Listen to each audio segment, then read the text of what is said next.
The scent of crushed vervain and fear clung to the air, a familiar perfume in Alara Ashford's world. She pressed a cool cloth to the fevered brow of a young shifter, his skin burning beneath her touch. His mother wrung her hands by the doorway of the small clinic, her own scent sharp with anxiety. "He'll be fine," Ilara murmured, her voice a low, steady anchor in the room's churning emotional sea. "The fever is already receding." It was true. The boy's breathing was evening out, the frantic tremor in his limbs quieting. Ilara's hands, however, were not so steady. A faint trembling had started in her fingers an hour ago, a hum of wrongness that had nothing to do with her patient.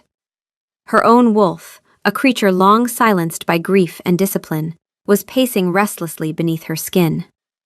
Danger. She ignored it. She had to. Danger was a constant companion for the banished, the disgraced. 5 years of living on the fringes of the kingdom, moving from village to settlement with her satchel of herbs and remedies, had taught her to ignore the thrum of constant threat. She was Ilara Ashford, daughter of traders. She was also the only healer for 100 miles. The latter was all that mattered here. She finished mixing a poultice, the earthy scent of comfrey and yarrow filling the small space. As she turned back to the boy, the clinic's wooden door swung open with a force that rattled the glass jars on her shelves. 2 figures filled the doorway, blocking the afternoon light. They were massive, clad in the silver and black livery of the King's Royal Guard.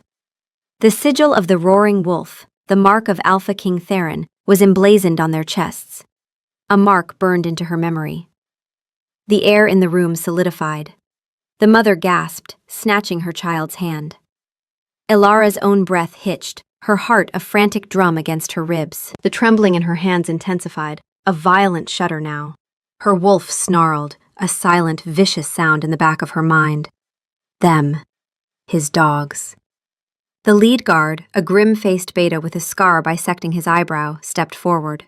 His eyes scanned the room, dismissing the patient and his mother before landing on her. There was no recognition in them. To him, she was just some village Omega. These were young recruits, she realized, too young to have served during her father's time.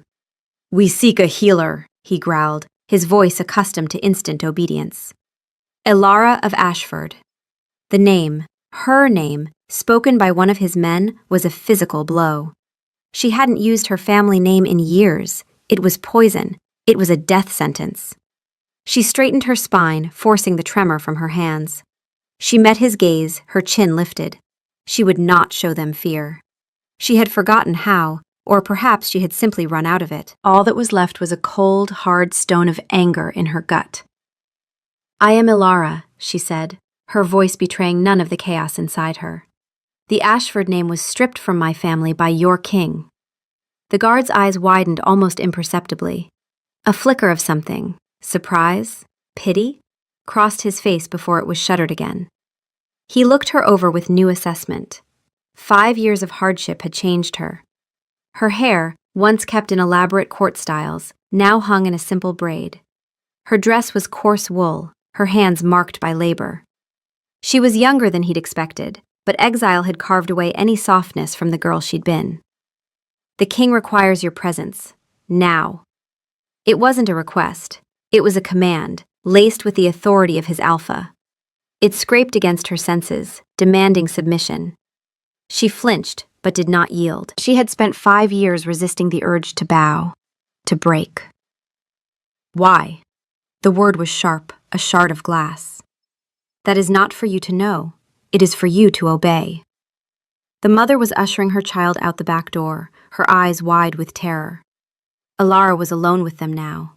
2 of the king's wolves sent to drag the last daughter of a traitorous house back to the capital. For what? A public execution to finish the job he'd started 5 years ago? Her wolf paced, a frantic, caged thing. Run. Fight. But her mind, the healer's mind, was cold and analytical. 2 armed royal guards against 1 unarmed Omega. The fight would be over before it began. "I have patience," she said, her voice deceptively calm as she began to clean her instruments, her movements precise. A child with lung fever, an elder with a broken leg. They need me. They will find another healer, the second guard said, stepping forward. He was younger, his scent less controlled. He smelled of impatience. There is no other, she replied without looking at him.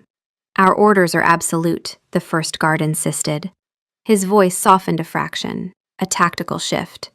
Your cooperation will be noted, lady. The title was a mockery. Lady. She hadn't been a lady since the day Theron's men had dragged her father from their home, since she and her mother had been cast out with nothing but the clothes on their backs. She placed a sterilized knife back in its leather roll with a soft click. The sound was unnervingly final. She looked up, her gaze sweeping over them both. Resignation settled over her, heavy as a shroud. There was no escaping this. Whatever Theron wanted, he would get. He was the king. He took what he wanted. He had taken everything from her already. What was one more thing? Very well, she said, the words tasting like ash. Let me gather my things. She moved around the small clinic, her home, packing a small bag. A change of clothes. A few bundles of rare herbs, more from habit than hope. The worn leather journal her mother had given her, filled with healing recipes passed down through generations. Each item she touched was a tether to this life she had built from the ruins of another. A life of quiet purpose. A life he was about to destroy all over again. The guards watched her every move, their presence a suffocating weight. They were a physical manifestation of her past, of the power that had crushed her family. As she slung the worn leather strap of her bag over her shoulder, she paused at the door and looked back at the empty clinic. The last ray of sun slanted through the window, illuminating dust motes dancing in the air. It looked like a tomb. So be it.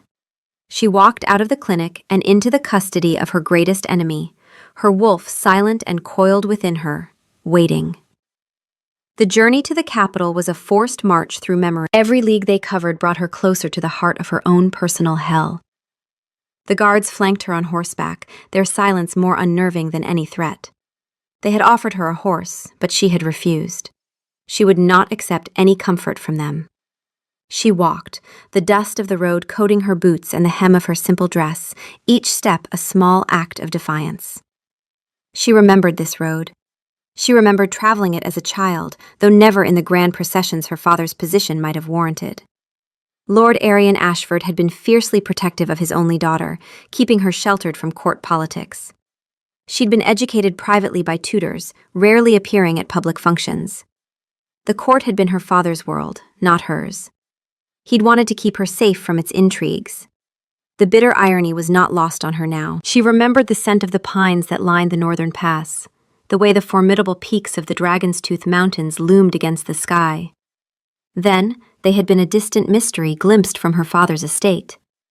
Now they were the bars of a cage she was walking back into. They traveled for 2 days, stopping only for brief, functional rests.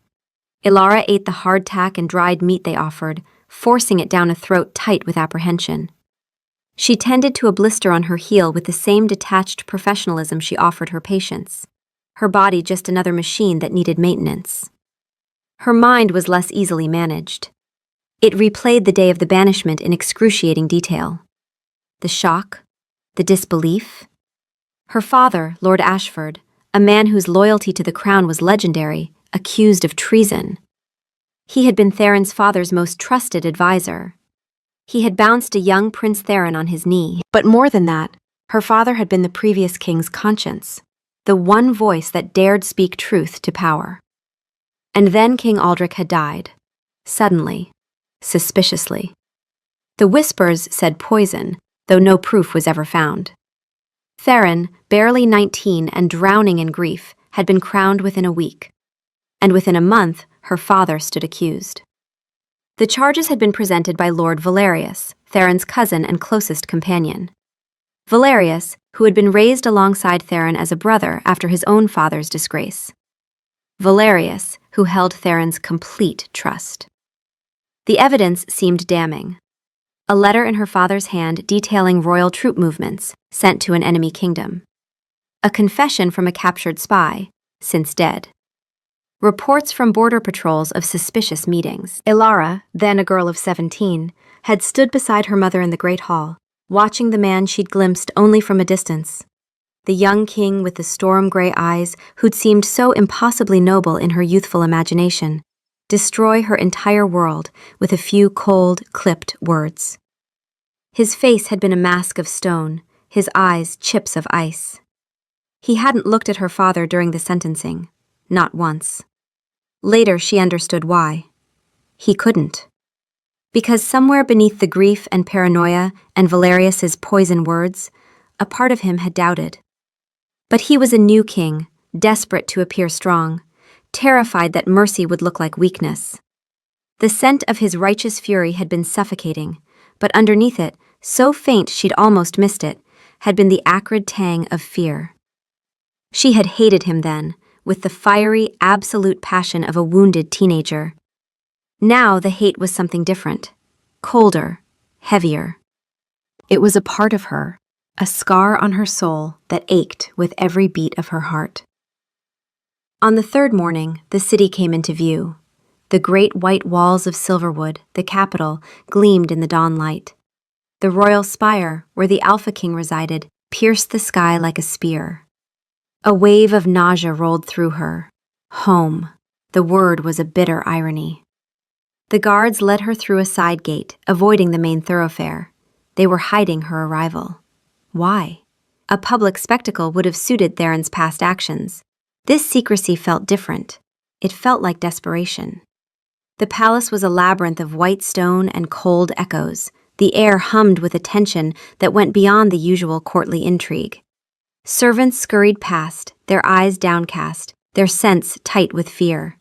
Something was very wrong here. The guards led her not to the dungeons, as she'd expected, but toward the royal wing. The air grew thicker here, heavier with the scent of power, antiseptic herbs, and something else, something dark and cloying. The scent of decay, of poison. A chill ran down her spine. This was familiar. She'd smelled something similar once, in an old text her grandmother had shown her. A warning about ancient toxins designed to kill alpha bloodlines. They stopped before a set of massive oak doors carved with the royal crest. The lead guard, the one with the scar, finally spoke to her, his voice low and urgent. "What happens in this room is a matter of state security. You will speak of it to no one. Do you understand?" She nodded slowly, her healer's mind already cataloging possibilities. "Good. And lady?" He hesitated. "You're younger than I expected. Than we were told." 5 years of exile changes a person, she said flatly. He pushed the doors open. The room was vast and opulent, but Alara's eyes saw none of it. Her focus narrowed to the enormous bed at the center of the chamber, and the man lying in it. Alpha King Theron. The sight of him stole the air from her lungs. This was not the formidable, powerful Alpha who had condemned her family. The man in the bed was a pale, hollowed-out version of him. His skin, normally tanned and vital, was ashen. A sheen of sweat slicked his dark hair to his temples. His breathing was shallow, a faint rasp in the quiet room. The scent of poison was a miasma around him, so strong it made her eyes water. It was a rare, vicious toxin, something designed to burn an alpha from the inside out. Something she'd only read about in her grandmother's most ancient texts. An old, graying wolf, the royal healer, she recognized him as Lord Emmerich, stood by the bed, his face etched with exhaustion and despair. Several other advisors stood in a grim cluster near the fireplace, their faces grim. One of them was Lord Valerius, Theron's cousin. He watched her entrance with narrowed, calculating eyes, but there was something else there, too. A flicker of concern that seemed almost genuine. Emmerich turned as she entered, his gaze landing on her with a desperate, pleading hope that turned her stomach. "Lady Alara," he breathed, using the forbidden title. "Thank the ancestors you've come." She didn't respond. She couldn't. She was frozen, her mind struggling to reconcile the image of the godlike king from her memory with the dying man before her. Her wolf, which had been snarling and spitting with hatred, was suddenly, shockingly silent. It cocked its head, a strange, primal curiosity overriding its rage. A low whine echoed in her mind. Weak. Hurt. Mate. "No," She slammed a mental door on that impossible thought. It was just her wolf's confusion, reacting to an alpha in distress. Nothing more. Then, Theron's eyes fluttered open. They were cloudy with fever, but they found her instantly. A flicker of recognition. Of something else. Regret? No, that was impossible. He tried to speak, but the word came out as a ragged cough that shook his entire frame. Ilara's healer instincts, ingrained and absolute, warred with 5 years of carefully nurtured hatred. The healer saw a patient in critical need. The woman saw the architect of her ruin. For a long, silent moment, the two sides tore her apart. The wolf inside her wanted to sneer, to turn and walk away, to let him rot. He deserves this, it snarled. Let him burn.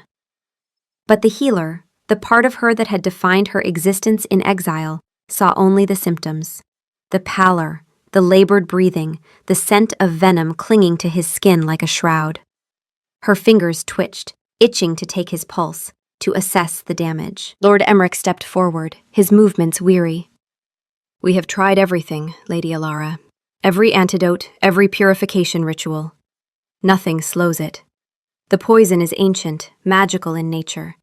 It targets the alpha bloodline specifically. He gestured to several tomes open on a nearby table, their pages yellowed with age. The old texts spoke of it. Shadow vein toxin, created centuries ago to assassinate alpha kings, and of its only cure. His gaze was heavy, freighted with meaning. Ilara's eyes followed his to the books. She didn't need to read the delicate, archaic script. She knew what it said.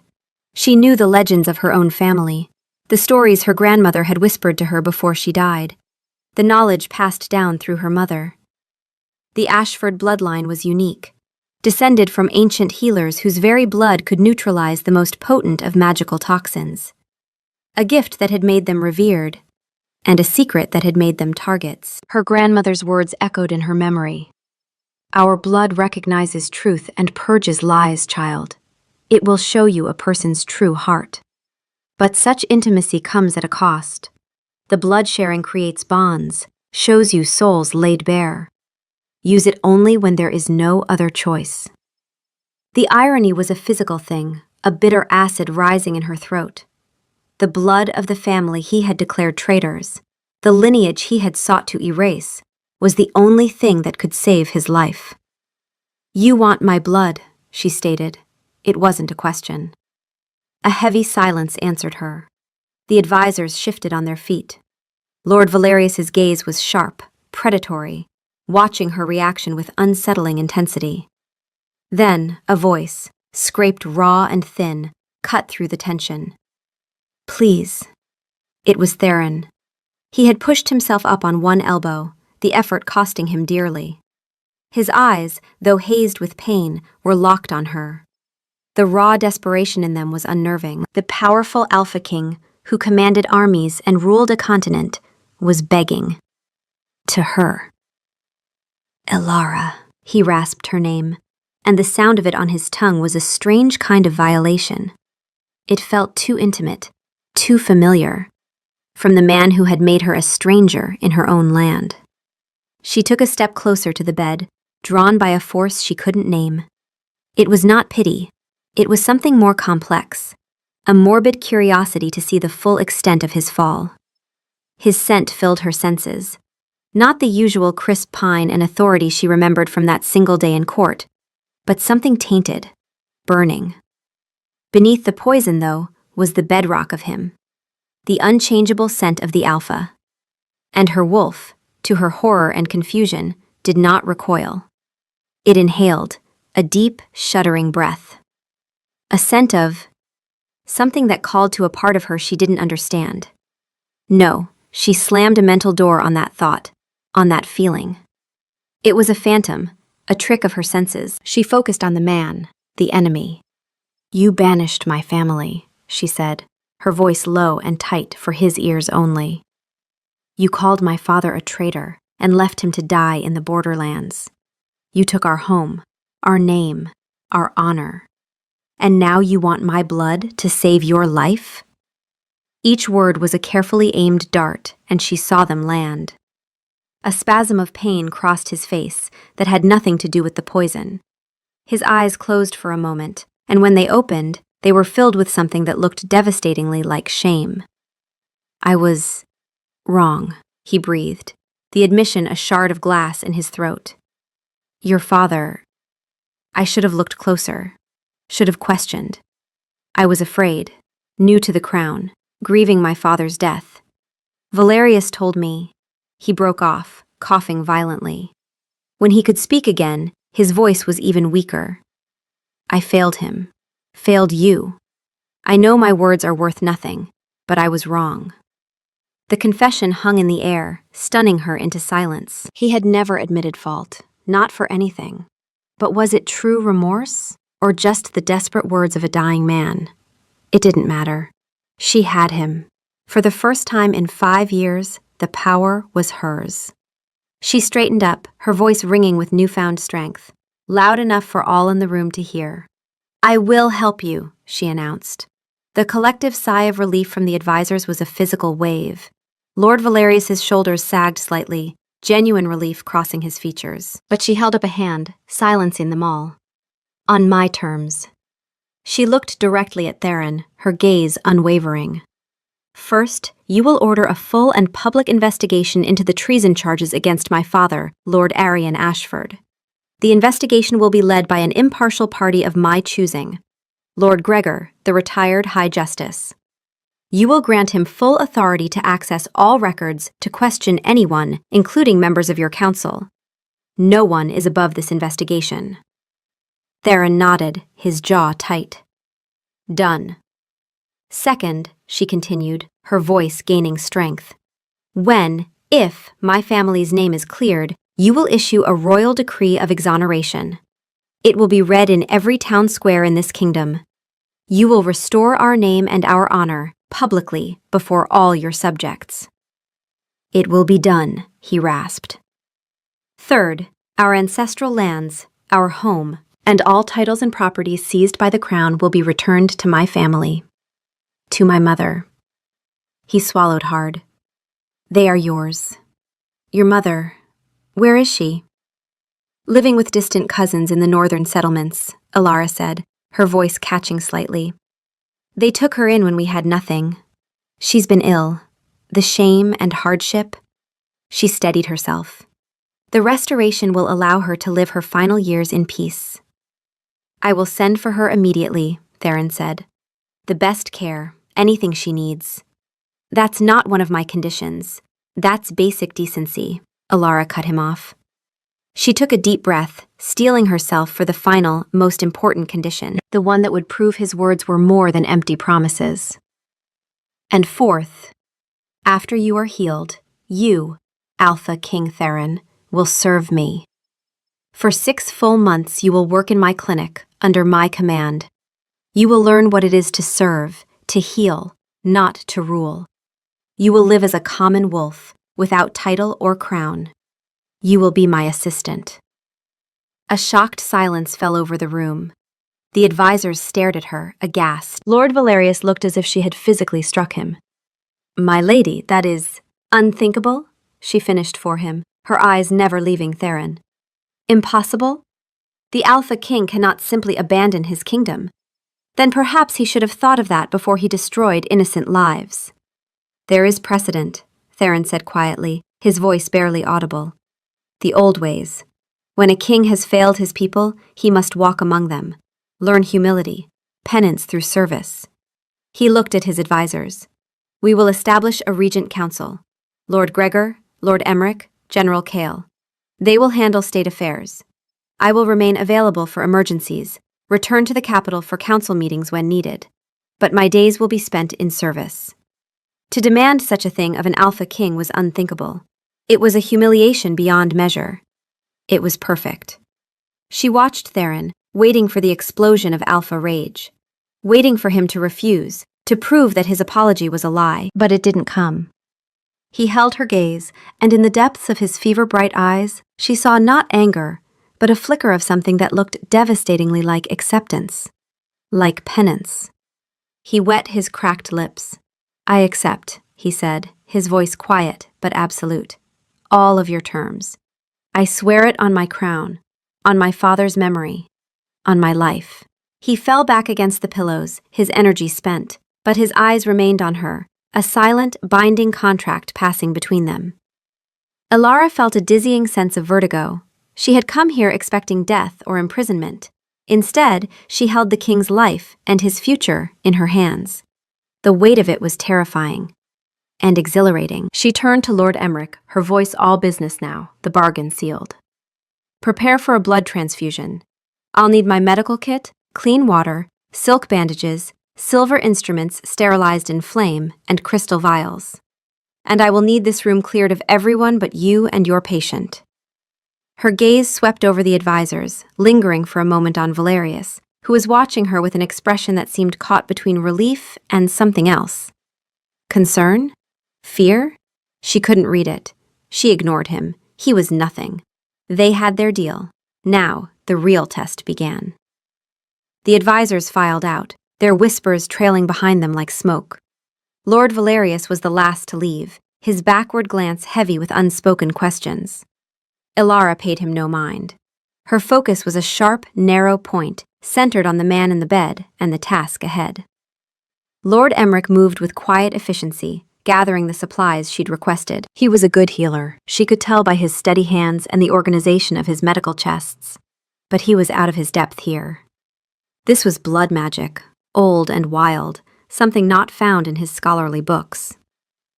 Have you performed this before? He asked quietly as he set out the instruments. Once, she said, her voice distant with memory. My grandmother, before she died. There was a child, poisoned by nightshade mixed with dark magic. She taught me then, showed me the old ways. She looked at him directly. You should know, Lord Emmerich, that the Ashford gift is not without cost. The blood sharing creates temporary empathic bonds. I will feel his pain, his emotions. He will feel mine. It's an intimacy that cannot be avoided. Emmerich's eyes widened. He said nothing of this. He doesn't know.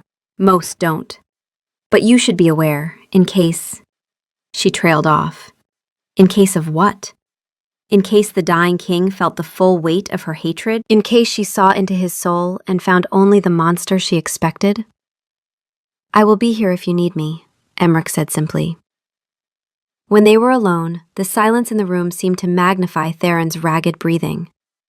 Elara unwrapped the leather roll containing her own tools. Knives forged with silver, bone needles, vials of crystal. Things passed down from her grandmother, a healer of renown, to her mother, and then to her on the day they were banished. Her mother had pressed them into her hands with trembling fingers. You are a healer, Elara. Whatever else they take from us, they cannot take this. Remember who you are. She approached the bed. Theron watched her, his gaze heavy. The sheer proximity to him was a physical assault. Even weakened and poisoned, his alpha presence was a tangible force, a gravity that pulled at her. Her wolf, which had been quiet, began to stir again, a low hum of awareness deep in her chest. It was unnerving. She was 22 now, old enough for the mate bond to manifest. Theron was 24. If they were fated mates, surely she would have known when she'd seen him that day in court 5 years ago. But she'd been only 17 then, not fully mature. And she'd seen him only from a distance, never close enough to properly scent him. And bonds could be suppressed by trauma, by hatred, by sheer force of will. No, she was imagining things. This was stress, exhaustion, the proximity to a powerful alpha, nothing more. Give me your arm, she said, her tone clipped and clinical. He extended his left arm, the muscles corded even in his weakened state. She avoided looking at his face, focusing instead on the task. She cleaned a spot on the inside of his elbow with alcohol, the scent sharp and sterile. Her fingers brushed his skin, and a jolt, hot and electric, shot up her arm. She flinched back as if burned. What was that? Theron's breath hitched. He had felt it too. His eyes widened slightly, a question in their feverish depths. Her heart hammered against her ribs. It was nothing. A static shock. A reaction to the poison's magical aura. It had to be. She refused to consider any other possibility. With deliberate, steady hands, she took one of her silver knives. She made a shallow incision on her own forearm, just above the wrist. Blood welled up, dark and rich. Then she did the same to him, her touch impersonal, professional. She worked quickly, connecting them with a thin, clear tube, a modern concession to an ancient practice.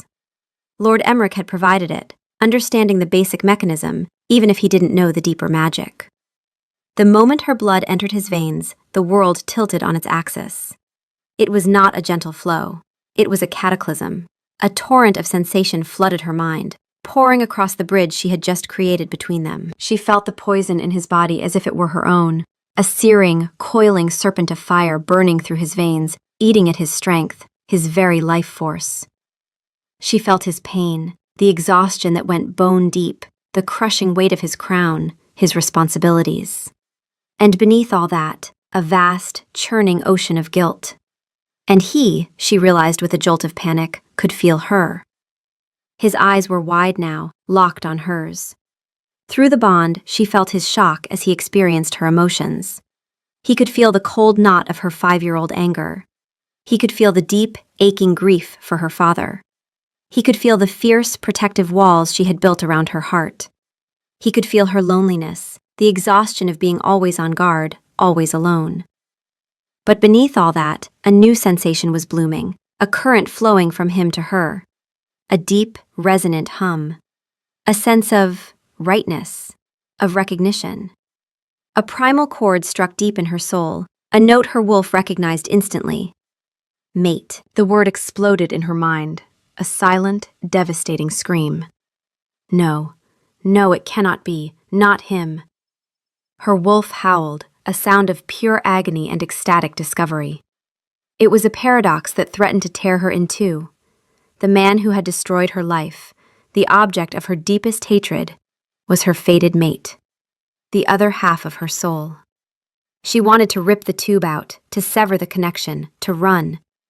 But she was a healer, and he was her patient, and she had given her word. Her body betrayed her, her mind reeled, but her hands remained steady. Tears pricked her eyes, for the cruelty of the fates, for the loss of her father, for the impossible reality she now faced. A single tear escaped, tracing a hot path down her cheek. Through the bond, she felt his shock mirror her own. He had felt it too, the recognition, the impossible truth. And then, a wave of something else crashed over her.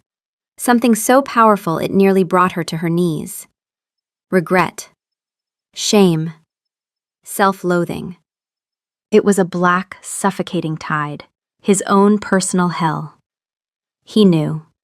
He knew they were mates, and he knew what he had done to her. But there was more. Through the connection, images flashed. Not clear visions, but impressions, emotions attached to memories. His father's death, sudden and terrible. The crushing weight of a crown he wasn't ready for. Valerius's voice, smooth and certain, presenting evidence. The fear that if he showed any weakness, the kingdom would tear itself apart. The moment he'd almost stopped the execution, almost demanded more time, more proof. And Valerius's hand on his shoulder. You cannot falter now. They will see it as weakness. You will lose everything your father built. The terrible moment when he'd realized, too late, that he'd been played. The years of trying to find proof, to undo what he'd done, only to hit walls at every turn. He had tried. He had failed. And the guilt had nearly destroyed him. The experience was excruciating, intimate in a way that stripped them both bare. She was seeing the man beneath the king, the soul beneath the monster of her memory. And he was seeing the shattered pieces of the woman he had broken. The transfusion felt like an eternity. When she judged he had received enough, her grandmother's words guiding her, until you feel the poison recede, until his life force strengthens. She withdrew the needle from his arm, her movements jerky. She pressed a bandage to the wound, her fingers trembling. The moment the physical connection was severed, the intensity of the bond lessened, receding to a low, persistent hum in the back of her mind. But it was there. It would always be there now. She couldn't look at him. She turned away, her back to the bed, fighting for control. Her entire worldview had just shattered. Everything she thought she knew, everything she'd built her hatred upon, was suddenly complicated by this impossible truth. The treatment will need to be repeated every 12 hours for the next 3 days, she said, her voice strained. It will weaken me, but it should be enough to neutralize the toxin. Lord Emmerich will need to ensure I receive adequate nutrition and rest between treatments. She felt his gaze on her back, a physical weight. Ilara, he said, his voice already stronger than before, laced with a new, raw emotion. The single treatment had helped. She could hear it in his breathing, smell the poison beginning to retreat. Do not speak to me, she cut him off, the words sharp as flint. We have a bargain. I will hold up my end. I expect you to do the same. Nothing more. She fled the room without a backward glance, leaving him in the echoing silence with the impossible truth that now lay between them. Lord Emmerich found her in a small antechamber, her hands braced against a stone windowsill, her breath coming in ragged gasps. Lady Ilara, he said gently, I have prepared a room for you. You should rest before the next treatment. I can't, she whispered. I can't do this. You must, he said, not unkindly. You are the only one who can save him. He doesn't deserve to be saved. Perhaps not, Emmerich agreed. But what of the kingdom, the people who depend on him? And what of justice for your father? If Theron dies, the truth dies with him. Valerius would likely seize the throne, and your father's name would remain tarnished forever. She turned to look at him, this old healer who had served the crown faithfully. You believe my father was innocent. It wasn't a question. I always did, Emmerich said quietly. Your father was my friend. I argued against the charges, demanded more investigation. I was encouraged to retire from court politics shortly after. I kept my position as royal healer, but my counsel was no longer sought on other matters. He met her eyes. If you save Theron, you save the chance for truth. Whatever else he is a man who can admit when he is wrong. That is rare in a king. The investigation began the next morning. True to his word, Theron had signed an order from his sickbed, appointing Lord Gregor and granting him sweeping authority. Ilara had insisted on being present for every step, her presence a silent, constant reminder of the stakes. The old judge arrived within hours, a stern man with iron-gray hair and eyes that missed nothing. Theron, against Emmerich's advice, insisted on being there as well. He sat in a heavy chair brought from his chambers, wrapped in a thick robe, still pale, but visibly stronger after the first treatment. His presence was a constant, unnerving pressure at her side. They didn't speak unless it was necessary. The air between them was thick with the unspoken. The bond hummed, a low thrum of awareness. She could feel his gaze on her as she worked, and it felt less like the stare of a king and more like something else. Something searching. Something desperate. She tried to ignore it, focusing on the brittle pages in front of her. They started with the trial records, the evidence that had condemned her father. Lord Gregor read through each document with meticulous care, his frown deepening with every page. This is remarkably thin, he muttered. For a charge of treason against one of the realm's highest lords, I would expect far more substantial proof. The evidence was flimsy, Ilara saw that now, with the clarity of distance and Lord Gregor's analytical eye. Hearsay from a border patrol that had since vanished. Gregor sent riders to track them down. A supposed confession from a captured spy who had died before he could be questioned further.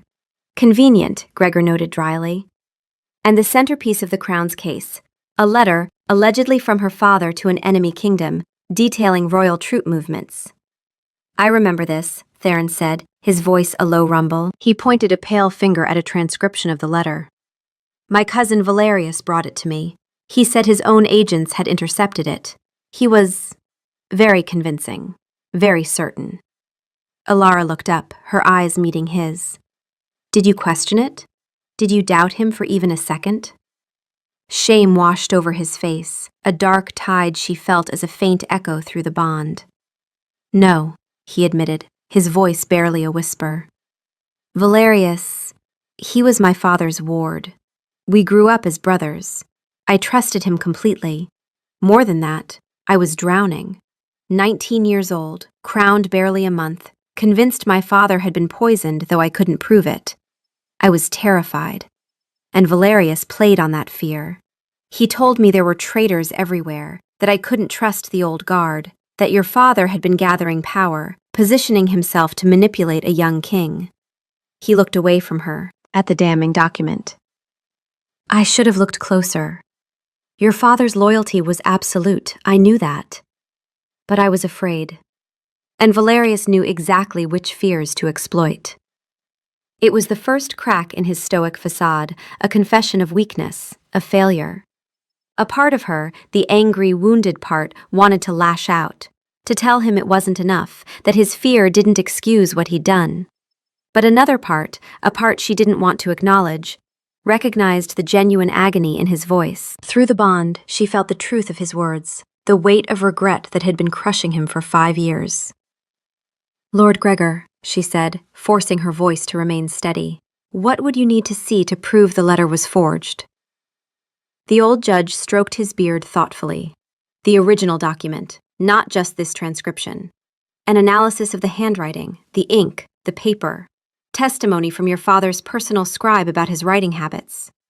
And most importantly, I would want to examine the chain of custody. Who handled this letter from the moment it was supposedly intercepted to the moment it was presented as evidence? They worked for 3 days, breaking only for Alara to perform the treatments. Each transfusion was as intense as the first. The bond between them strengthened with each sharing of blood, until she could feel him even when they weren't connected. A constant, low presence in the back of her mind. She felt when he was in pain. She felt when he was exhausted. She felt the constant weight of his guilt. And he felt her. He felt her determination, her fierce love for her father's memory, her deep well of grief.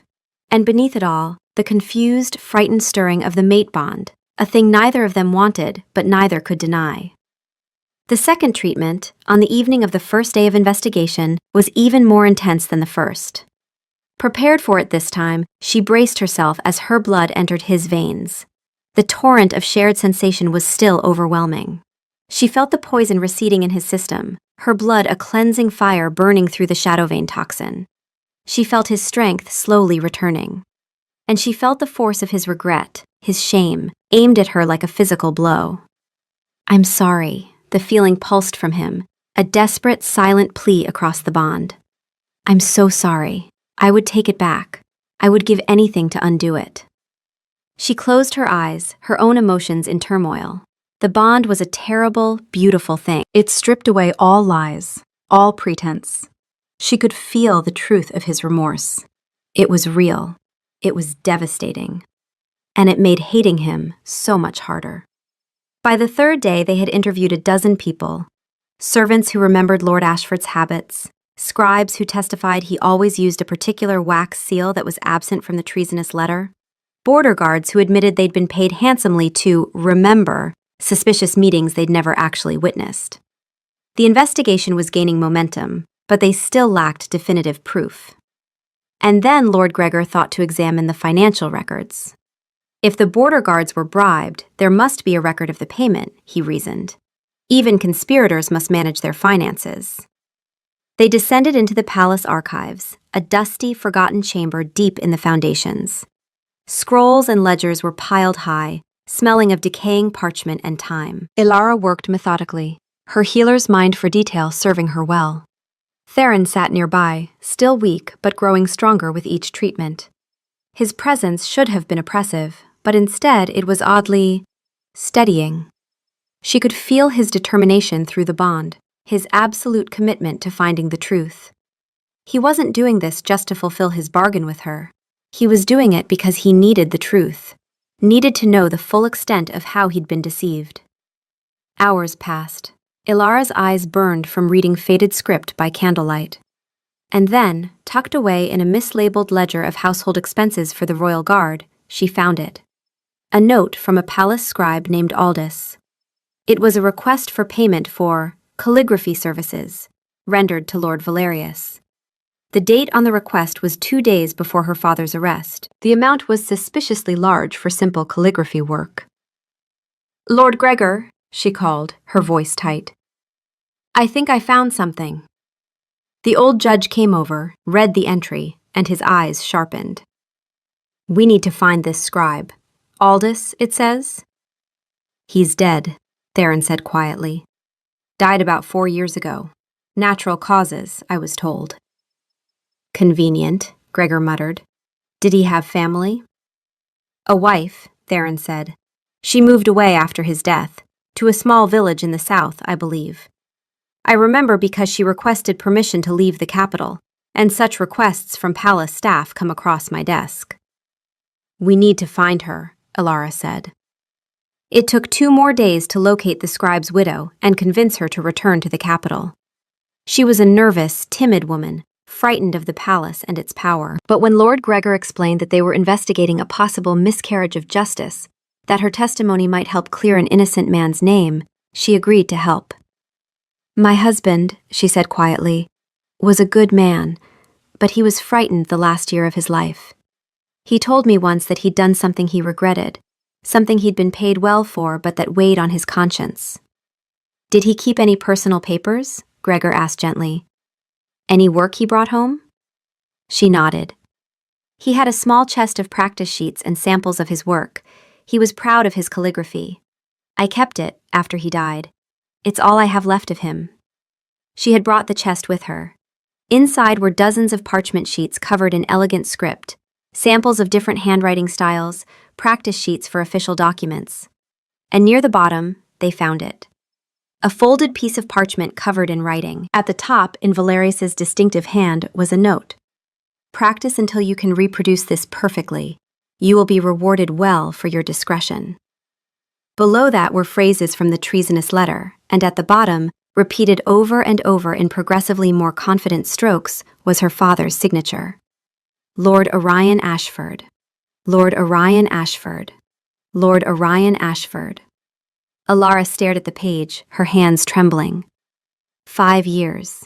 5 years of exile, of shame, of watching her father waste away from grief until his heart simply gave out in the harsh borderlands. Her mother's sorrow. All of it for a cousin's ambition. All of it built on this single, venomous lie. A low growl ripped through the quiet archive. It wasn't from her wolf, it was from Theron. He was on his feet, the blanket pooled around his ankles. He was still weak, but his eyes flashed with pure gold, the color of an alpha's rage. The air in the room grew heavy, crackling with his power. His wolf was on the surface, snarling, demanding blood. "Valerius," he breathed the name, and it sounded like a death sentence. The raw, unrestrained fury rolling off him was terrifying. But it wasn't directed at her. It was for her. It was a primal, protective rage for the injustice done to his mate. He took a step toward the door, his body trembling with the effort to contain the beast within him, and his gaze fell on her face. He saw the single tear tracking through the dust on her cheek. His fury collapsed inward, replaced by a look of such profound agony that it stole her breath. "What I have done," he whispered, his voice cracking. He reached a hand toward her, then let it fall, as if he knew he had no right to offer comfort. "Ilara, There are no words. No apology sufficient. Your father," he broke off, his own eyes glistening. "He was a good man. He deserved better. You deserved better. And I—" "You were deceived," she heard herself say, and was surprised by the steadiness of her voice. "By someone you trusted as a brother.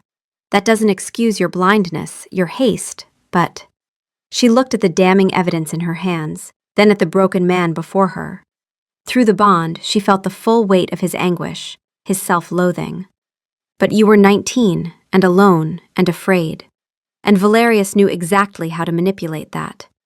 It wasn't forgiveness, not yet. But it was understanding. And it was more than she'd thought she could offer. She couldn't be here. She couldn't breathe. The truth was too much. His pain was too much. The bond was too much." She turned and fled the archives, the sound of her own ragged sobs echoing in the stone hallway. She found a small chapel, empty and silent, and sank onto a bench. She cried for her father, for the years of hatred that had sustained her, for the impossible complication of the mate bond. She cried for the boy king who'd been played like a puppet, and for the broken man who'd spent 5 years drowning in guilt. When the tears finally stopped, she felt hollow, empty, and somehow lighter, as if something that had been festering inside her had finally been lanced. Elara, his voice was soft. She hadn't heard him enter. He stood in the doorway of the chapel, backlit by torchlight, his expression uncertain. "May I?" She nodded, not trusting her voice. He came and sat beside her, careful to leave space between them, though the bond hummed with his nearness. "I know my words mean little," he said quietly, "but I want you to know that I searched. For 5 years, I looked for evidence that I'd been wrong. I couldn't find it. Valerius covered his tracks too well. Or perhaps I didn't look hard enough. Didn't want to face the possibility that I'd executed an innocent man on my cousin's word alone." He stared at his hands. "I became obsessed with old records of your family. I learned about the Ashford healing gift. I think, on some level, I was hoping that if I ever found proof of your father's innocence, I could use that knowledge to make amends. To bring you back, to—" He trailed off. "And then I was poisoned with the one thing that would require me to seek you out. The cruelty of the fates, perhaps. Or Valerius's final manipulation," Elara said slowly. The thought had been forming in her mind. He knew about my family's gift. What if he chose this poison specifically? He's been positioning himself to take the throne for years, hasn't he? Theron's head snapped up. "What are you saying?" "Think about it. Valerius gives you a poison that will kill you slowly. The only cure is the blood of the family he destroyed. He likely thought I would refuse, would let you die, and then he would be your heir, your closest living relative. He would take the throne, and his crime would die with you." Horror dawned on Theron's face. "And if you did agree to help, if you saved me but the investigation found nothing, he would still be safe. He couldn't lose." He stood abruptly, pacing. "I have been so blind. So utterly, catastrophically blind." "We have proof now," Elara said. "The question is, what will you do with it?" He turned to her, his eyes blazing with renewed determination. "Justice. For your father, for you, for everyone he's manipulated and hurt." He paused. "If you'll permit me, I'd like to handle his punishment personally." The final treatment was a silent, somber affair.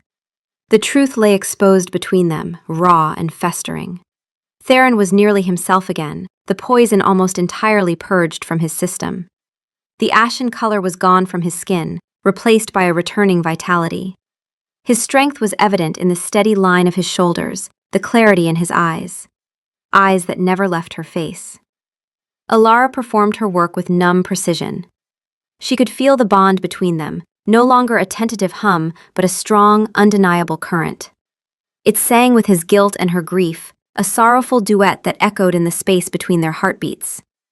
As her blood flowed into him for the last time, he spoke, his voice low and firm, imbued with the full weight of his alpha authority, yet softened with something else, something raw and vulnerable. "He will pay for what he did to you, to your family," Theron said, his gaze locked on hers. "This isn't just about justice, Elara. It is about atonement. My atonement. Valerius wielded the knife, but I gave him the opening. I will make this right. I swear it on my crown, on my life, on this bond between us." The vow settled in the room, heavy and unbreakable. It was more than the promise of a king to a subject. Through the bond, she felt the truth of it resonate in his very soul. It was the promise of a wolf to its mate. She gave a single, sharp nod, unable to trust her voice. She removed the needle, bandaged his arm, and cleaned her tools, her movements swift and economical. She needed distance. She needed air. But as she turned to leave, his hand shot out, his fingers wrapping gently around her wrist. The touch was electric. Not the jarring shock of their first contact, but a deep, searing heat that spread through her veins like wildfire. It was a touch that felt like coming home. Her body, the ultimate betrayer, melted toward him, craving the contact even as her mind screamed in protest. "Wait," he said, his voice thick. She froze, her back to him, unable to pull away. "Thank you," he whispered, "for my life, for the chance to make this right, for being strong enough to see past what I did to who I was when I did it." The words were simple, but they carried the weight of everything unspoken between them. The bond, the betrayal, the impossible future. "I didn't do it for you," she lied, the words tasting false on her tongue. "I did it for my family's honor." She felt his sad, knowing agreement through the bond. He knew she was lying, but he accepted it. He released her wrist, and the loss of contact was a sudden, aching cold. She left without another word. The next day, the entire court was summoned to the Great Hall. The room buzzed with confusion and speculation. Elara stood on the dais, just behind the throne, a position of honor that had whispers erupting through the assembled lords and ladies. She wore a simple dark blue dress, a stark contrast to the silks and jewels around her. She felt exposed, vulnerable, but she held her head high. Her mother had arrived the previous evening, frail but alert, and sat in a place of honor near the front. The reunion had been tearful, joyous, and heartbreaking all at once. Theron entered, and a hush fell over the hall. He was no longer the sick, weakened man from the sick room. He was the Alpha King, radiating power and absolute authority. He wore his black and silver royal leathers, his crown a circle of stark, polished silver on his dark hair. He walked to the throne but did not sit. He stood before it, his eyes sweeping over the crowd, his face a grim mask. "I have called you here to right a grave wrong," he began, his voice booming through the hall, amplified by the Alpha command that demanded attention. "5 years ago, I condemned a good and loyal man, Lord Arian Ashford, on a charge of treason." A collective gasp went through the crowd. Elara's heart hammered in her chest. "I was wrong," Theron declared, the admission shocking the court into stunned silence. An Alpha King admitting error was almost unheard of. "I was a new king, blinded by grief and fear, and I was deceived by one I trusted as a brother." His gaze found his cousin in the crowd. "Lord Valerius, step forward." Valerius, his face carefully neutral, moved to the center of the hall.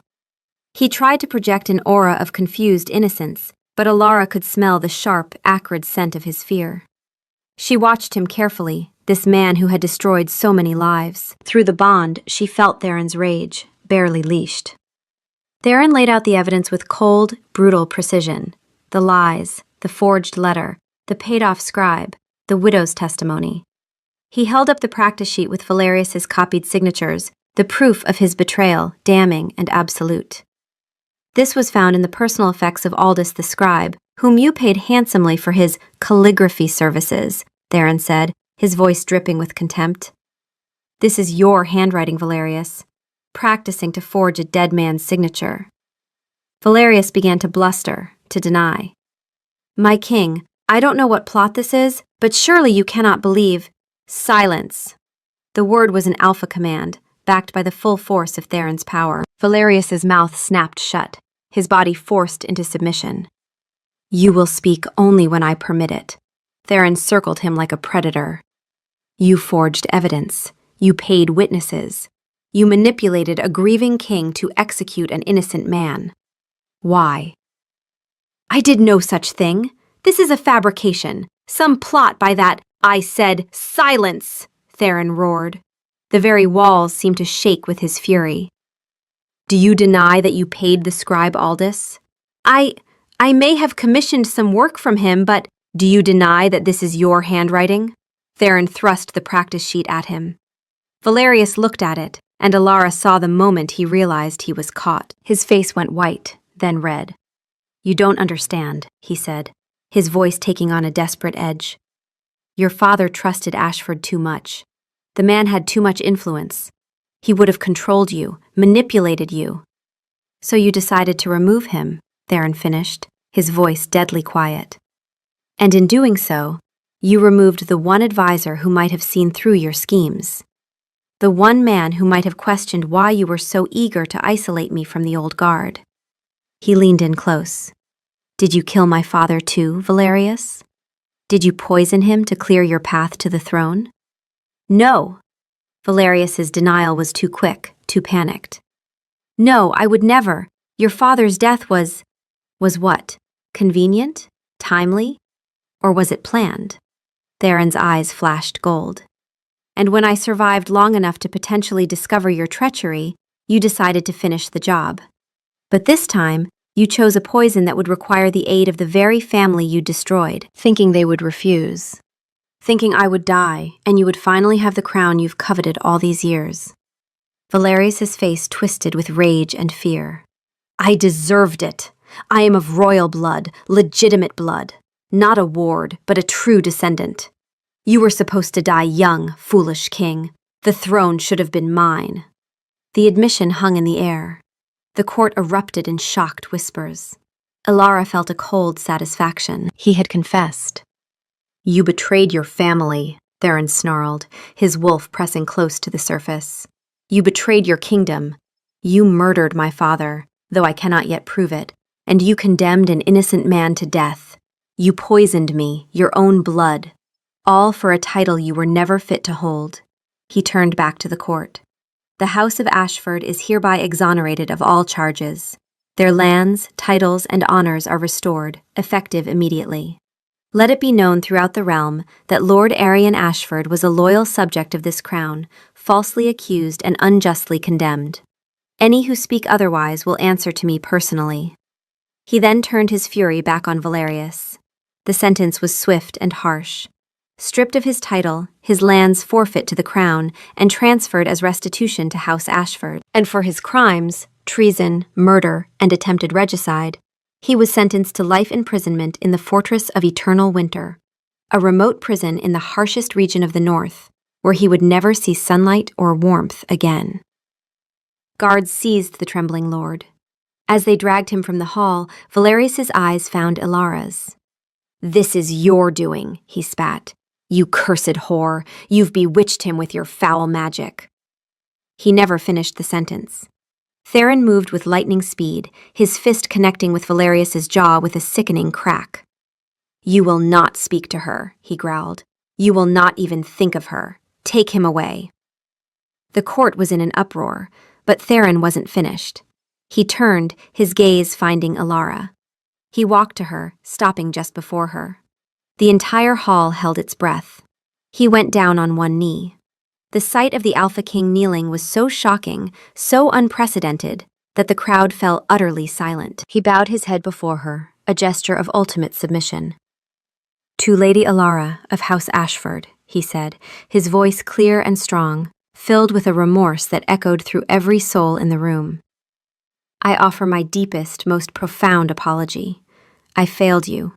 I failed your family. I failed my kingdom.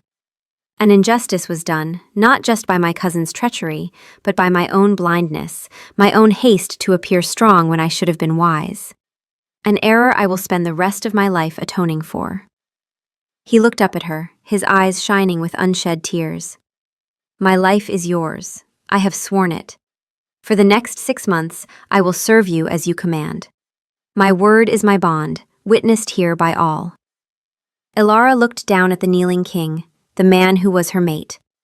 In that moment, watching him humble himself before his entire court for her, the last hard kernel of her hatred finally, blessedly, dissolved. It did not vanish. It transformed. It melted away, leaving behind a vast, aching space that was slowly, tentatively, being filled with something new. Something that felt terrifyingly like hope.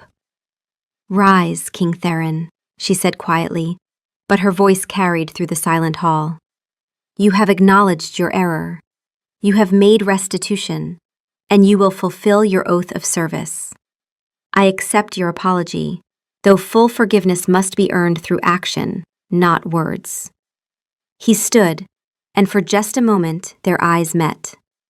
Through the bond she felt his overwhelming relief, his gratitude, and beneath it all, a tender, aching love that he dared not yet speak aloud. 3 weeks later, the Ashford estate had been returned to its former glory.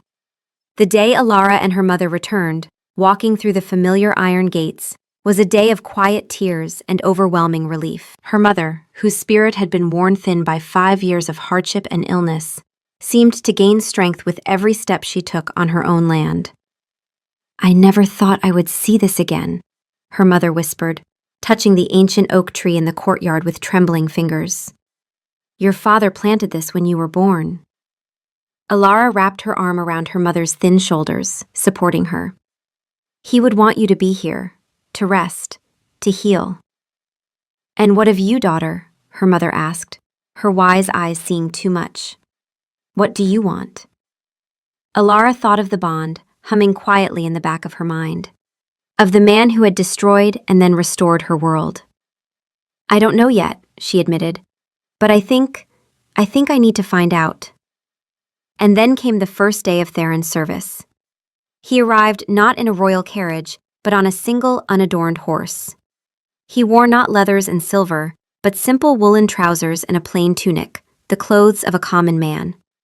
He dismounted and stood before the new clinic, a beautiful stone building he had commissioned on her lands, stocked with the finest equipment and supplies, looking entirely out of place and yet completely resolute.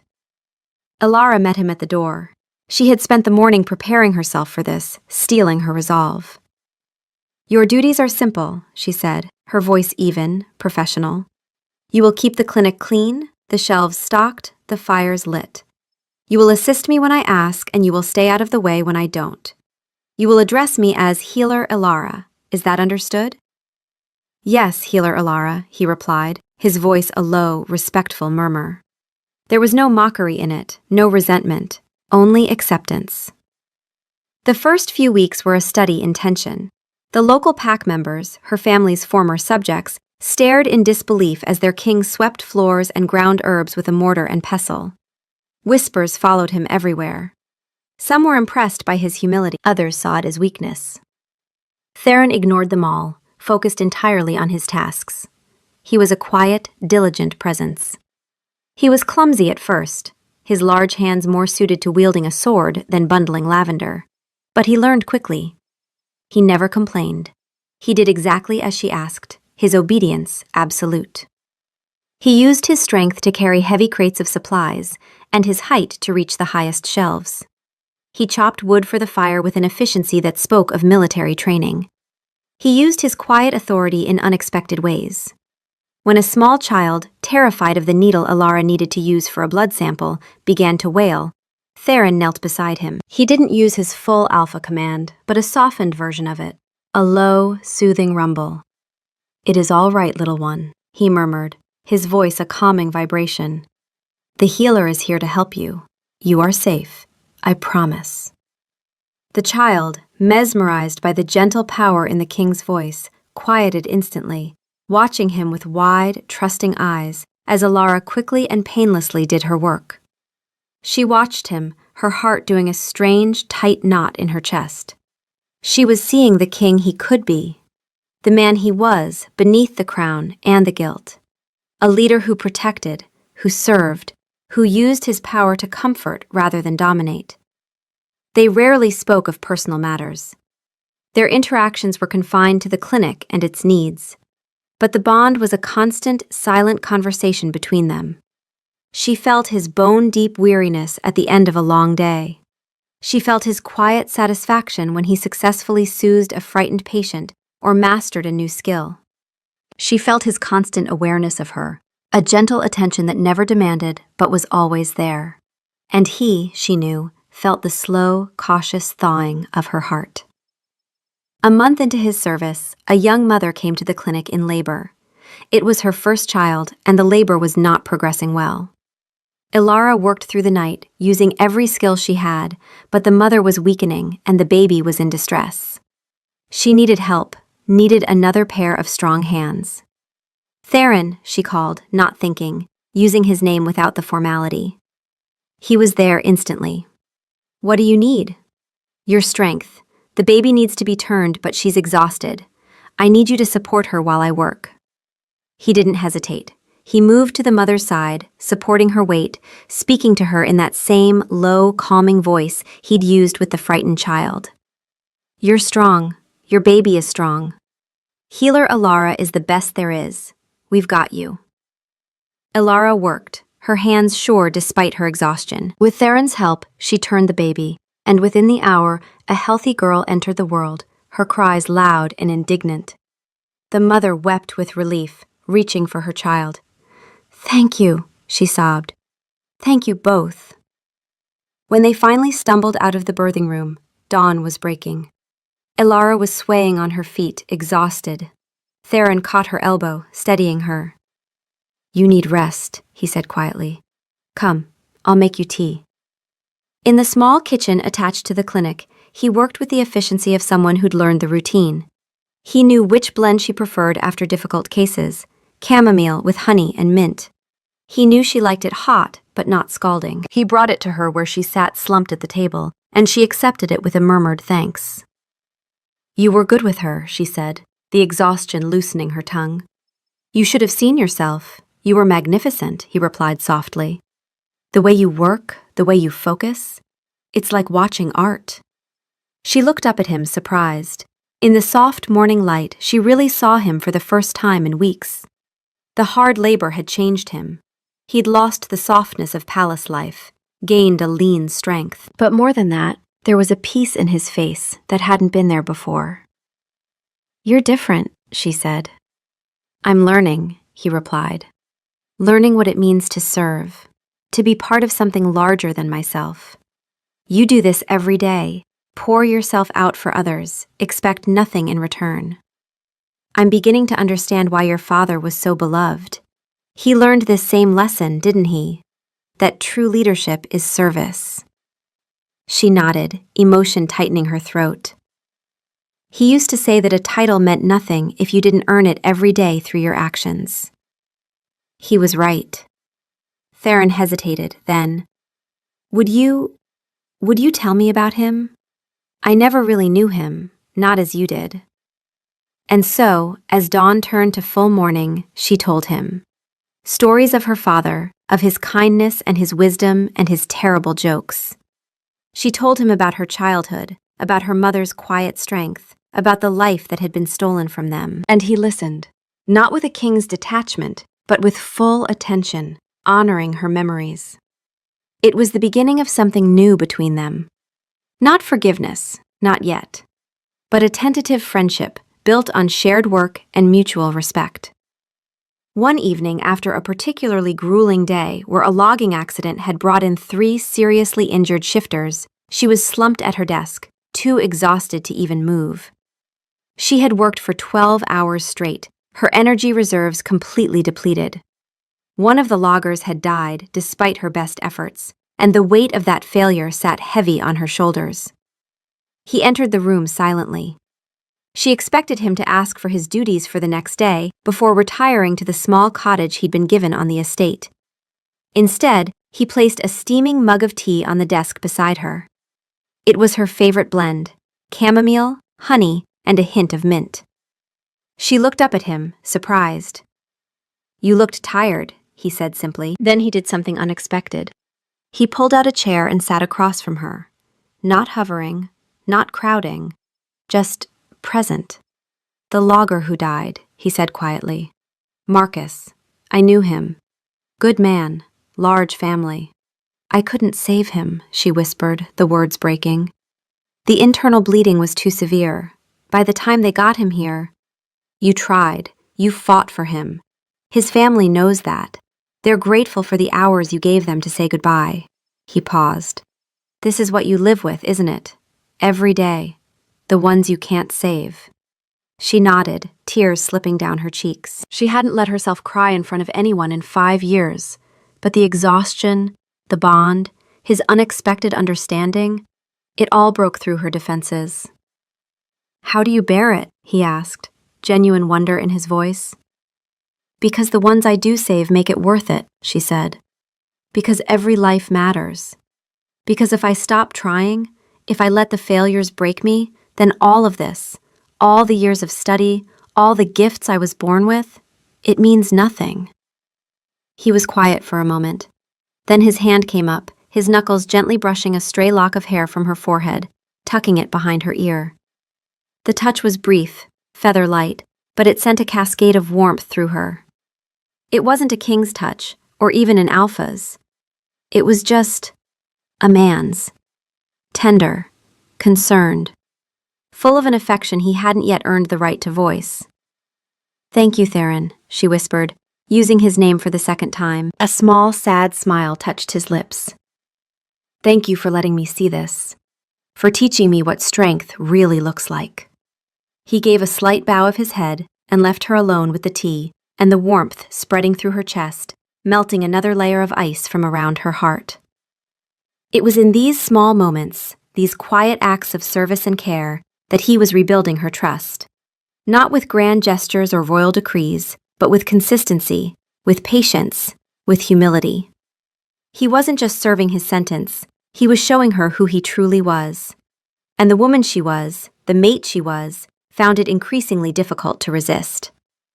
Winter gave way to early spring. The first green shoots appeared in the gardens her mother tended with renewed energy. Theron's service continued, marked by small milestones. The first time a patient called him by name instead of his title. The first time he successfully diagnosed a common ailment. The day he admitted he'd found purpose in the work. 3 months into his service, Alara realized she was no longer counting down the days until he would leave. She was dreading them. The bond between them had deepened, strengthened by proximity and shared purpose. She could feel him even when they were apart, a comforting presence in the back of her mind. She caught herself smiling when she felt his quiet satisfaction at completing a task well. She found herself seeking him out, asking his opinion, valuing his steady presence. Her mother noticed, of course. "He's a good man," she said one evening as they prepared dinner together. Theron was still at the clinic, finishing the day's cleaning. "Mama, I know what he did, child. I know the pain he caused, but I also see what he's become, what he's trying to be. Your father would have valued actions over words. This king is showing you who he is through what he does." "He's my mate," Alara admitted, the words escaping before she could stop them. Her mother didn't look surprised. "I know. I could see it in the way he looks at you, the way you orbit each other. The bond is strong. How can I love the man who destroyed us?" "How can you not?" her mother countered gently. "The fates don't make mistakes in this, Alara. They knew what they were doing when they bound your souls. Perhaps they knew he needed you to become the king he was meant to be, and perhaps you needed him to remember that healing isn't just about mending bodies. It's about mending hearts, too. Even your own." The words haunted Alara. That night, unable to sleep, she found herself walking to the clinic. Candlelight glowed in one of the windows. He was still there. She found him in the storeroom, taking inventory of their supplies. He looked up when she entered, surprise and pleasure flashing across his face before he could hide it. "Alara, is everything all right?" "I couldn't sleep," she admitted. "And I felt—" She gestured vaguely. She felt his presence through the bond, knew he was here, was drawn to him like a moth to flame. "I know," he said softly. "I feel it too. The pull. It's getting stronger." They stood in the quiet storeroom, surrounded by jars of herbs and bundles of dried flowers, and the truth hung between them like a living thing. "I'm afraid," she whispered. "Of this, of you, of what it means." "I know," he said again. He took a careful step toward her, moving slowly, giving her every chance to retreat. "I'm afraid too, afraid that I'll fail you again, that I'm not worthy of this gift the fates have given me. But Alara—" Another step. She didn't move. "I love you. I know I have no right to say it. I know I haven't earned it, but it's the truth. I love your strength, your compassion, your fire. I love the way you fight for every patient, the way you stand up to me without fear. I love the woman you are, forged in the crucible of pain I caused. And I will spend every day for the rest of my life trying to be worthy of you." "Theron." "You don't have to say anything," he said quickly. "I don't expect anything. When my service is complete, I'll leave if that's what you want. I'll stay if you'll have me. Whatever you need, whatever you want." She closed the distance between them, her hand coming up to cup his face. He froze, his breath catching. "I don't know if I can do this," she whispered. "If I can trust this." "Then don't," he said, his hand coming up to cover hers, pressing it more firmly to his cheek. "Don't trust it. Don't trust me. Just let me keep showing you. Every day, until you do." It wasn't a declaration of love. It wasn't forgiveness, but it was a beginning. A door, cracked open just a sliver. And for now, it was enough. Spring deepened into early summer. The bond between them was now a constant, comforting presence. They worked side by side with an easy rhythm, anticipating each other's needs, moving in sync. He knew which instruments she would need before she asked. She could read his moods, knew when he needed silence or conversation. The local pack had fully accepted his presence, some even seeking his counsel on matters beyond healing. He handled each request with wisdom and humility, never overstepping his role as her assistant, but never shirking his responsibility to his people either. He was learning to balance service with leadership, humility with authority. And then came the night that changed everything. Theron had mentioned earlier in the week that rogue attacks had been increasing in the region. Solitary wolves driven mad by rejection from their packs, or by dark magic. He'd been coordinating with the local patrol, organizing defenses, using his military expertise even while maintaining his role at the clinic. Alara had been impressed by his ability to serve in multiple ways, to use his skills where they were needed most. A frantic knocking at the clinic door woke her from a light sleep. It was a young mother from a nearby farm, her face white with terror. "It's a rogue," she gasped. "It attacked my husband when he went to check on the livestock. He's injured, bleeding badly.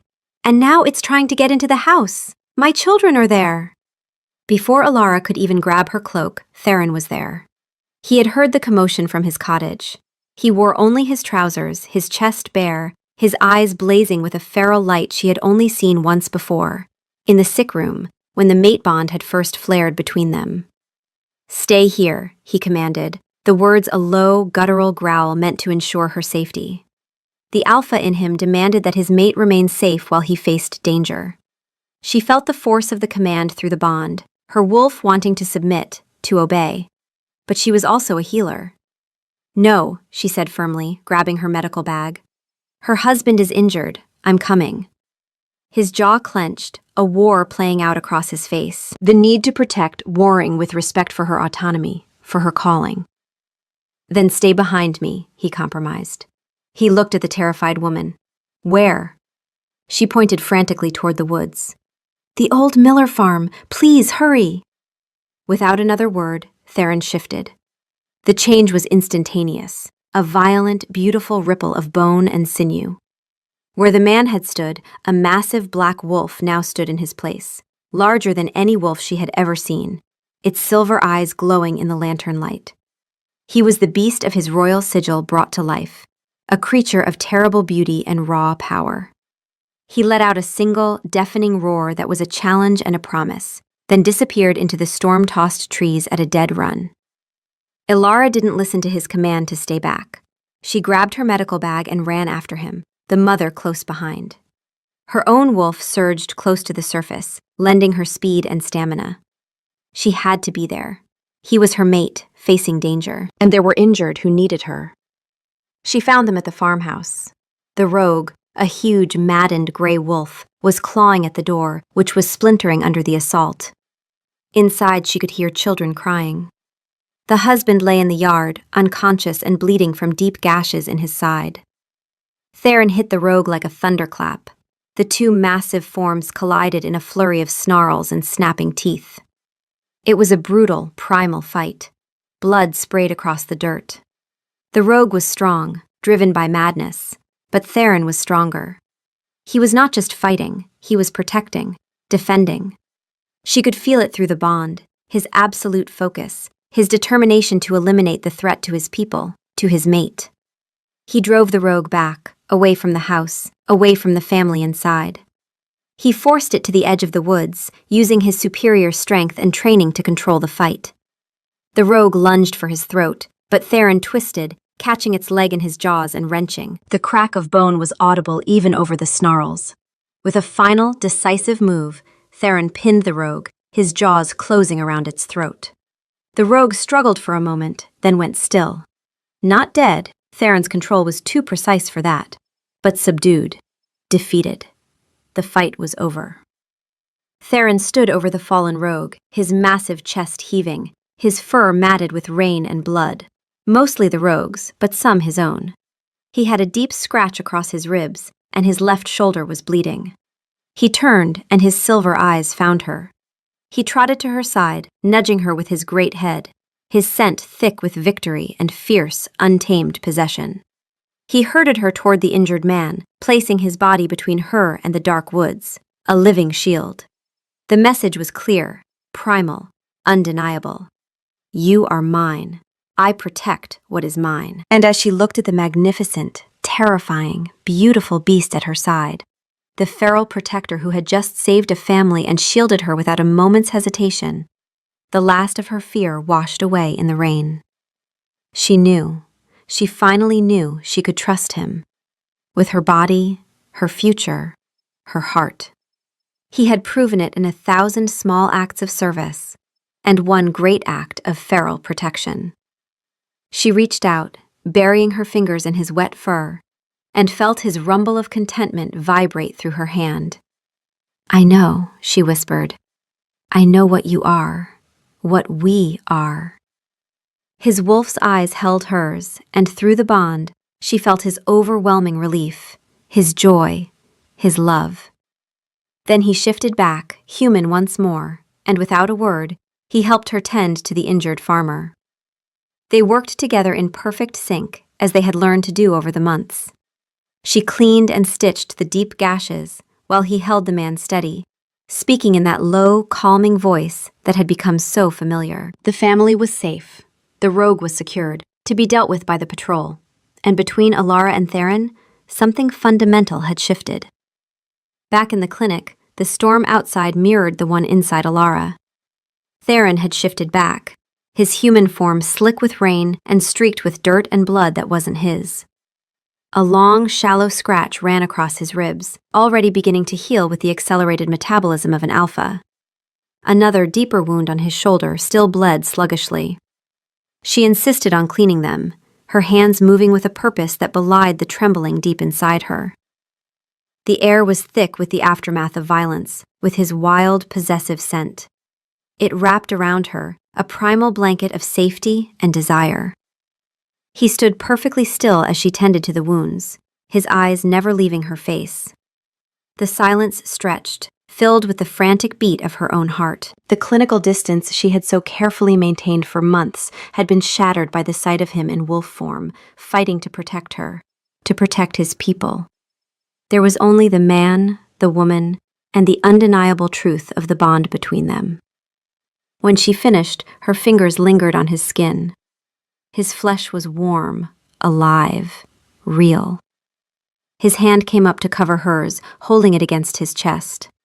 She could feel the steady, powerful rhythm of his heart beneath her palm, could feel it racing as fast as her own. Alara, he breathed, and her name was a raw, broken prayer. She looked up, meeting his gaze.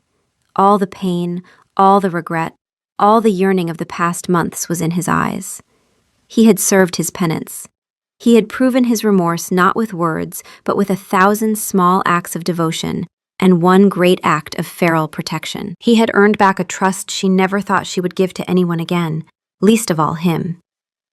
Your service, she said, her voice barely a whisper. It ends in 3 weeks. I know. His voice was thick with an emotion he couldn't hide. I will leave, if that is what you wish. I will honor our bargain and go.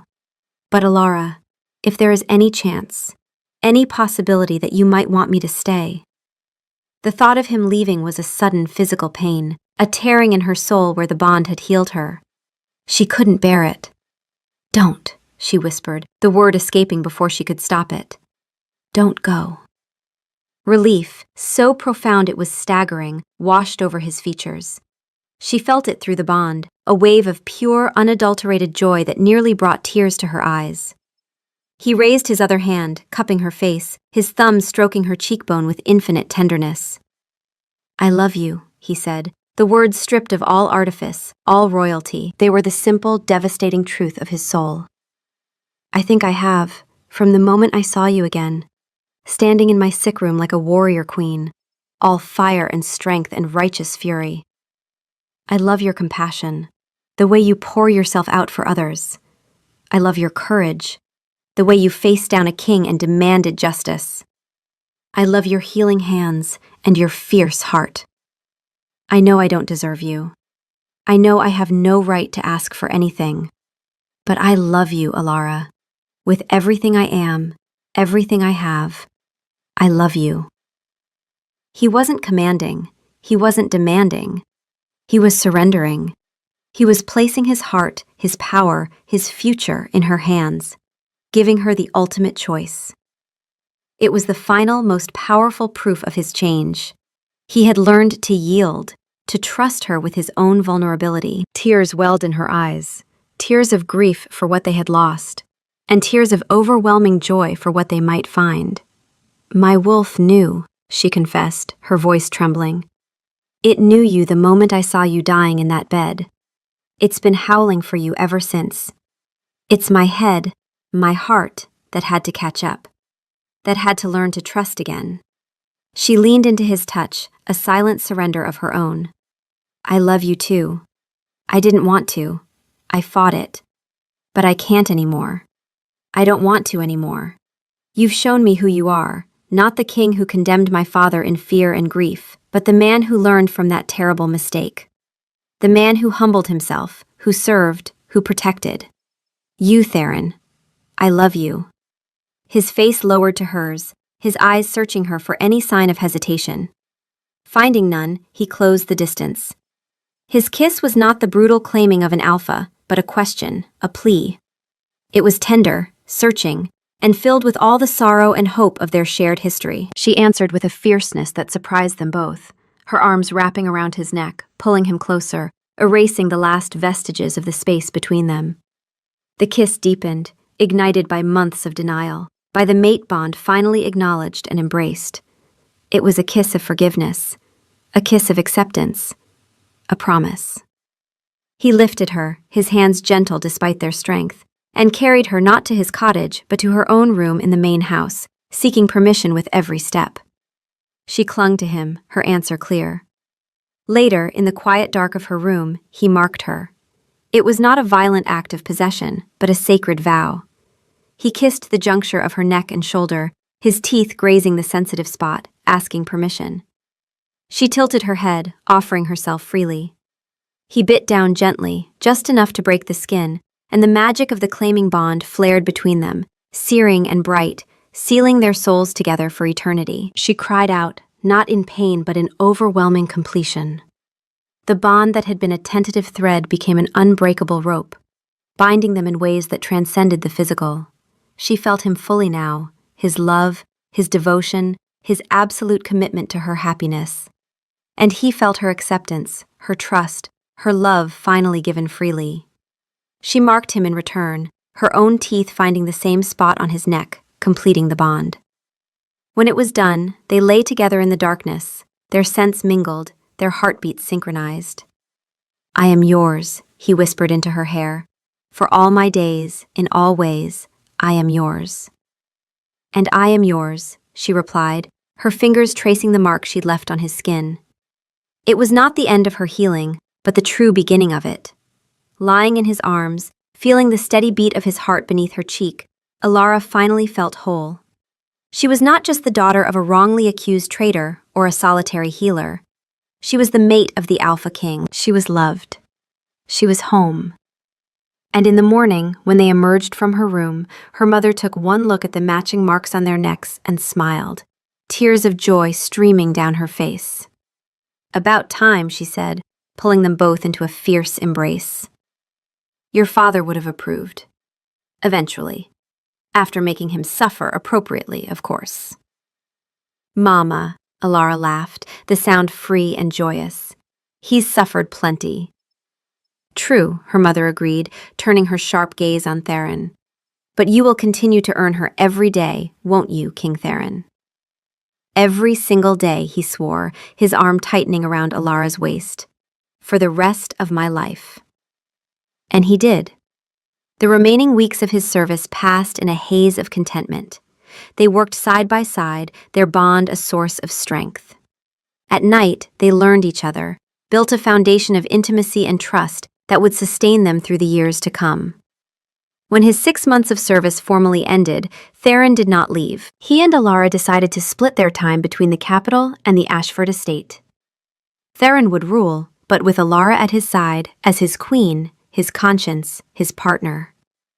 She would continue her healing work, establishing clinics throughout the kingdom, training new healers. Together, they would build a reign founded on justice, compassion, and service. The formal mating ceremony was held a year after their bond was sealed, a lavish affair that brought together the entire kingdom. But the true celebration happened that evening, in the quiet of their chambers, where they renewed their vows to each other in private. A story of the stupid, blind alpha who was saved by the grace of a brilliant, beautiful healer, Theron said, echoing words they'd spoken before. A story of 2 wolves who were lost and found their way home, Alara countered softly, pulling him down for a kiss. Outside their window, the kingdom slept peacefully, protected by a king who had learned that true strength lay in service, and a queen who had learned that healing extended beyond the body to encompass even the most broken of hearts.